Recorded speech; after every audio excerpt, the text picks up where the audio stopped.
আমরা অর্থনৈতিক দায়িত্ব আমরা গ্রহণ করব ঠিক করেছি।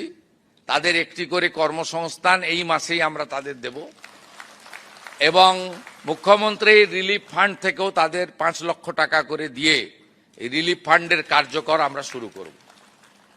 দ্বিতীয়, আমাদের সবচেয়ে বড় ইস্যু ছিল সীমান্ত সুরক্ষা, অবৈধ অনুপ্রবেশকারী। আমরা বিএসএফকে ল্যান্ড হ্যান্ডওভারের প্রক্রিয়া শুরু করেছি, প্রত্যেক দিনই ল্যান্ড দিচ্ছি।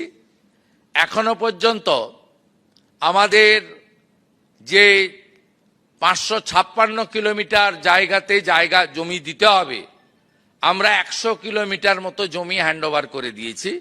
তার মধ্যে অগ্রাধিকার ছিল চিকেন নেক এলাকা আমাদের নর্থ বেঙ্গলে।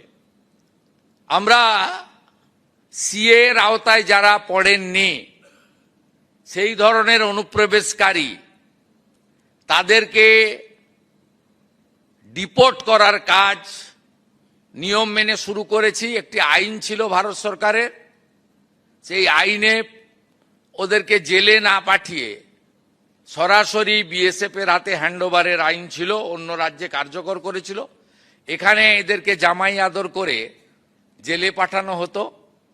আমাদের ভাত, আমাদের কাপড়, আমাদের ওষুধ খেত, এরা আরামে ভিতরে বসে থাকতো। এবারে একবারে সরাসরি হোল্ডিং স্টেশন বানানো হয়েছে বর্ডারের জেলাগুলিতে। সেখান থেকে এখন অবধি 4800কে ওপার পাঠিয়ে দেওয়া হয়েছে। আর এখন আমার হাতে আছে হোল্ডিং স্টেশনে 836 জন।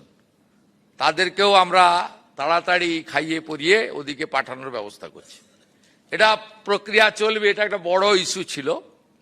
আর সীমান্ত সুরক্ষিত হয়ে গেলে এখানে এমনিতেই পালিয়েছে, হাকিমপুরের চিত্র আপনারা দেখেছেন, এমনিতেই ভাগো পালাও, এটা এমনিতেই হয়েছে।